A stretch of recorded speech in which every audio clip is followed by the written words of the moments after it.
자, 우리가 어떤 얘기를 하고 있냐면, 예수님께서 2000년 전에 십자가에서 사람들의 죄를 대속하시기 위해서 죽으셨는데, 그 공로가 적용되는 사람이 있고 아닌 사람이 있다라는 얘기를 했었어요. 이 공로를 개개인에게 적용시키는 일은 성령님께서 하시는 거예요. 성령님께서. 그러니까 전체적인 모든 계획은 성부 하나님께서 께로부터 나온 것이고, 그 계획의 성취는 예수 그리스도께서 하신 것이고, 그리고 그 일을 개개인에게 적용하는 것은 성령 하나님께서 하시는 일이에요. 그래서 구원이란 삼위 하나님의 사역이다, 이렇게 얘기를 하는 겁니다. 자, 성령 하나님께서 개개인의 마음을 움직이신다는 얘기인데, 그래서 신학적으로는 하나님의 부르심을 두 가지로 얘기를 해요. 외적인 부르심과 내적인 부르심, 이렇게 얘기해요. 외적인 부르심은 복음 전파를 뜻해요. 복음 전파는 공개적으로 온 세상에 대해서 지금 되어지고 있죠. 이게 외적인 부르심이에요. 그러나 모든 사람들이 다 복음을 듣지만 어떤 사람들은 회심을 합니다. 이 사람들에게는 성령의 내적 부르심이 있기 때문에 그게 가능한 거예요. 그래서 두 가지 부르심이 있다는 사실을 기억을 하시고, 또 한 가지 기억할 사실은 성령의 내적 부르심은, 그러니까 이 마음에 호소하시고 마음을 설득하셔서 변화시키는 이 내적 부르심은 반드시 외적 부르심을 전제로 한다. 이걸 잊으시면 안 돼.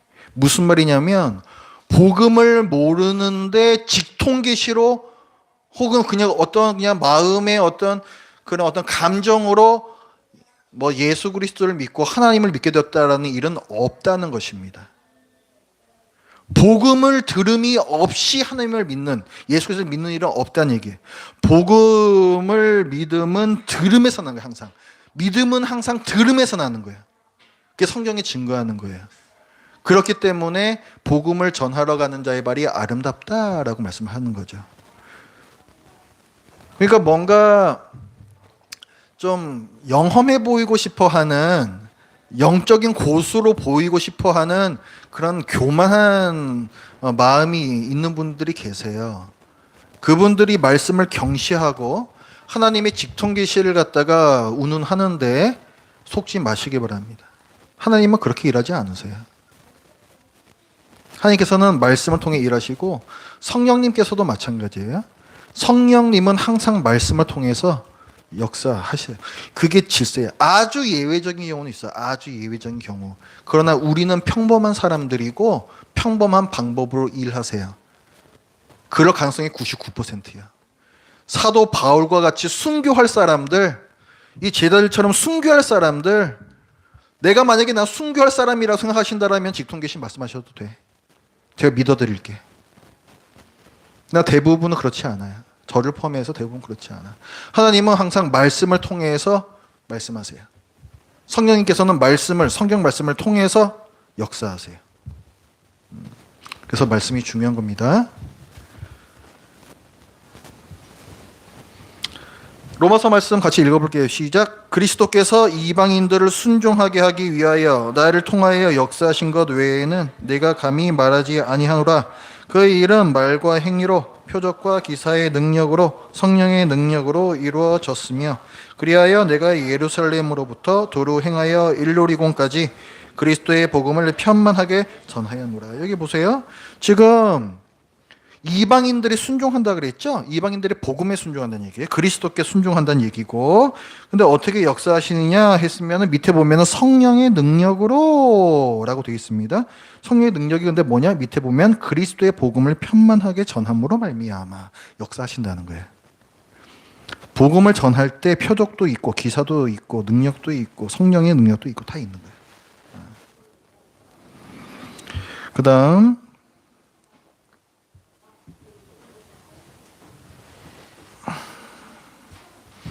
요한복음 17장 같이 읽어요. 시작. 그들을 진리로 거룩하게 하옵소서.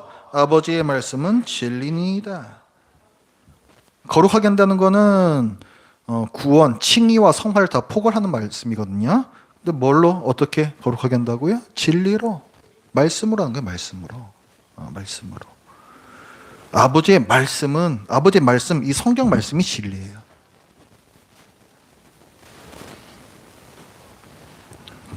그 신학교 있을 때 어느 교수님이 말씀해 주셨는데, 아버지의 말씀은 진리니이다. 정말 진리입니다. 뭐 이렇게 너무 성경을 보다 보니까 진리잖아요, 우리가. 그래서 그렇게 보는 분들이 있다고. 갑자기 그 개그가 생각이 나는데, 자, 디도서 말씀도 같이 읽어보죠. 시작. 우리 구주 하나님의 자비와 사람 사랑하심이 나타날 때에 우리를 구원하시되 우리의 행한 바 의로운 행위로 말미암지 아니하고 오직 그의 긍휼하심을 따라 중생의 씻음과 성령의 새롭게 하심으로 하셨나니. 읽어보세요.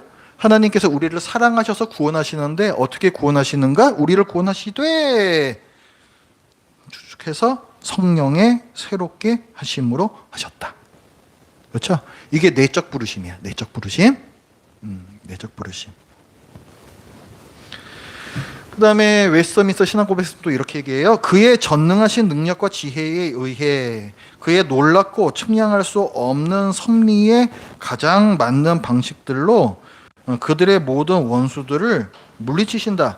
좀 전까지는 그 택자들의 구원에 대해서 말씀했다면 이건 원수들을 심판하시는 거에 대해서 말씀하는 거예요. 자, 시편 어떻게 말씀하는가 한번 볼게요. 시작.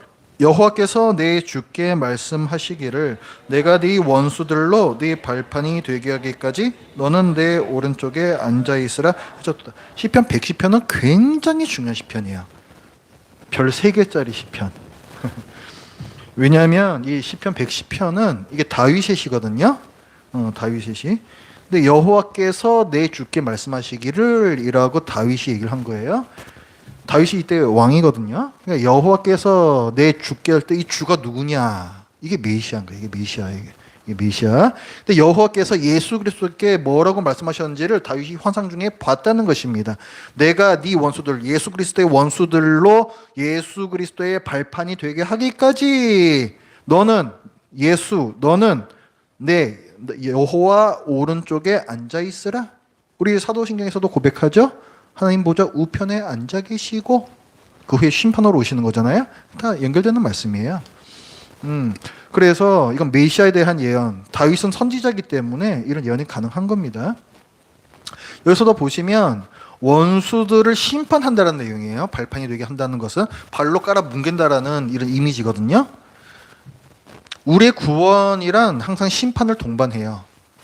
의인과 악인이 섞여 있기 때문에 악인에 대한 심판이 없이 의인을 구원하는 것은 불가능한 일입니다. 동전의 양면이에요. 아까 설교에서도 계속 그 말씀을 드린 것이고, 자, 그 다음에 고린도전서 15장 말씀 시작. 그가 모든 원수를 그 발 아래에 둘 때까지 반드시 왕노릇 하시리니 맨 나중에 멸망받을 원수는 사망이니라.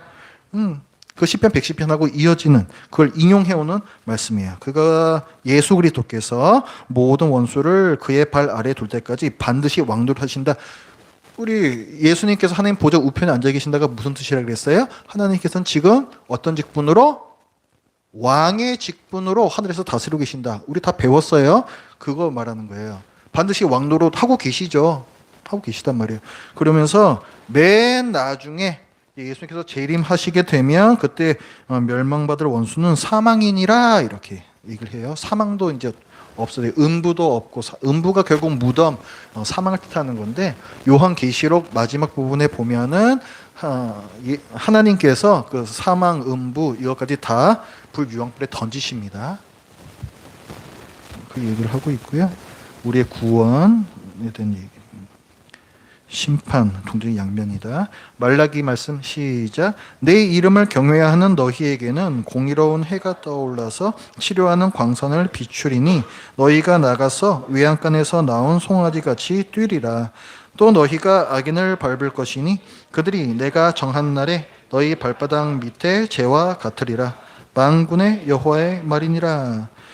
위에서 공의로운 해는 예수 그리스도를 가리키는 상징하는 말이에요. 공의로운 해는 그래서 예수님께서 오신다는 거지. 이제 메시아께서 오신다는 것이고, 그때에는 우리에게 자유와 해방이 주어진다는 거예요. 죄와 사망으로부터의 해방이 주어진다는 것입니다. 그래서 외양간에서 나온 송아지같이 우리 막 뛰게 되는 것이고, 또 그 다음에 말씀하는 게 뭐예요? 아까 예수 그리스도께서 악인을 밟으신다고 했는데, 이번에는 너희가, 우리 신자가, 우리 교회가 또 악인을 발로 밟는다라고 얘기하고 있어요. 요한계시록에서 보면은 예수님께서 백마를 타고 흰 말을 타고 이 세상에 재림하실 때에 그 뒤를 따르는 수많은 허다한 군대가 있습니다. 흰 옷을 입은 예수 그리스도의 어린 양의 군대가 있어요. 이게 신자들이에요. 이게 신자들하고 천사들하고 그때 같이 오게 돼요. 그래 그때 와서 마지막 때에 악의 세력과의 마지막 전투를 하게 되는데, 사실은 예수님께서 그냥 이겨버리십니다. 그냥 우리 따르고 있는 우리는 그냥 그 예수님을 뒤로 따라가면서 전리품을 획득할 뿐이야. 우리는 안 죽는다고 그러니까 안 죽어. 승리가 결정되어 있는 그 전쟁을 우리가 하게 된다라고 요한계시록은 말씀하고 있어요. 그래서 우리는 예수 그리스도와 함께 악인을 밟을 것입니다. 그들이 내가 정한 날에, 마지막 날이죠, 너희 발바닥 밑에 재와 같으리라. 만군의 여호와의 말이니라. 만군의 여호와, 전능하신 하나님, 이런 뜻이야. 만유의 주제, 이런 뜻이 만군의 여호와입니다. 그래서 우리의 구원과 심판을 같이 얘기하고 있죠. 항상 같이 있어. 항상 구원만 있는 그거는 이단적인 교리예요. 또 읽어요. 시작. 통치자들과 권세들을 무력화하여 드러내어 구경거리로 삼으시고 십자가로 그들을 이기셨느니라. 예수 그리스도께서 십자가에서 이제 행하신 일로 인해 이제 영적인 세계에서 어떤 일이 일어났는가 하는 건데요. 십자가로 그들을 이기셨느니라. 이 그들이 누구냐면 통치자들과 권세들이라고 했어요. 이 통치자들과 권세들은 우리 눈에 보이는 뭐 악한 통치자가 될 수도 있지만, 사실 그걸 훨씬 더 뛰어넘는 더 광범위한 개념이에요. 이 권세라는 것은 우리 눈에 보이지 않는 악한 영의 권세까지 다 포함을 하는 말입니다. 통치자들도 마찬가지예요. 그런데 지금은 공중의 권세 잡은 자가 이 세상에 대해서 많은 힘을 가하고 있죠. 그런데 마지막 날이 되면 어떻게 되느냐? 사실 지금도 어느 정도 그렇게 된 부분은 있지만 우리는 잘 느낄 수가 없죠. 근데 마지막 날이 되면 이게 아주 명확하게 드러나는데, 이 악한 통치자들과 권세들을 무력화한다, 힘을 빼앗는다는 얘기예요. 지금은 힘을 갖다가 막 이렇게 지네들 떨치고 있지만, 그때는 완전히 무력화, 힘을 갖다가 없애버려서 드러내어 구경거리로 삼으시고. 이건 어떤 이미지냐면, 옛날에 이게 로마 시대잖아요. 골로새서니까. 로마 시대에 로마 군대가 어디 가가지고 처부수고 돌아올 때는 항상 포로들을 갖다가 앞에다가 딱 세워가지고 귀환을 해요. 뭐냐면 로마 제국의 시민들에게 자랑하는 거예요. 그리고 보여주는 거예요. 우리의 대적들이 얼마나 비참한 꼴이 되었는지를 갖다가 전시하는 거예요. 그 이미지를 갖다가 사용하는 겁니다. 예수 그리스도께서 이 땅에 다시 오시는 날에는 그런 악한 것들을 다 구경거리로 만들어 버리시고, 우리 의인들 앞에서 어떤 전시거리로 그냥 만드시는 얘기예요. 이게 구약의 그 유대인들의 어떤 그 법정의 개념하고도 이어지는 부분이 있어요. 그 유대인들의 법정에서 원고가 있고 피고가 있을 거 아니에요? 그리고 거기 실제로 범죄한 사람이 있고 피해자가 있을 거 아니에요?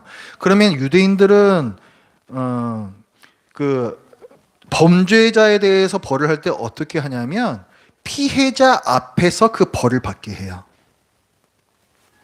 그렇게 해서 정의를 실현하는 거예요.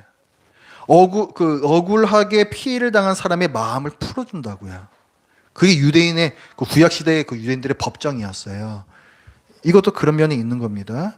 억울하게 핍박받는 이 신자들, 그 예수 그리스도를 믿는다라는 이유 때문에 조롱받는 그 신자들 앞에서 지금까지 떵떵거리면서 그렇게 잘난 척했던 사람들을 구경거리 전시거리로 삼아 주시어 우리의 억울한 눈물을 씻어 주시는 그 이미지 여기 포함되어 있는 거예요. 그러니까 로마 시대의 그 상황도 반영을 하면서 여기까지 수고하셨습니다.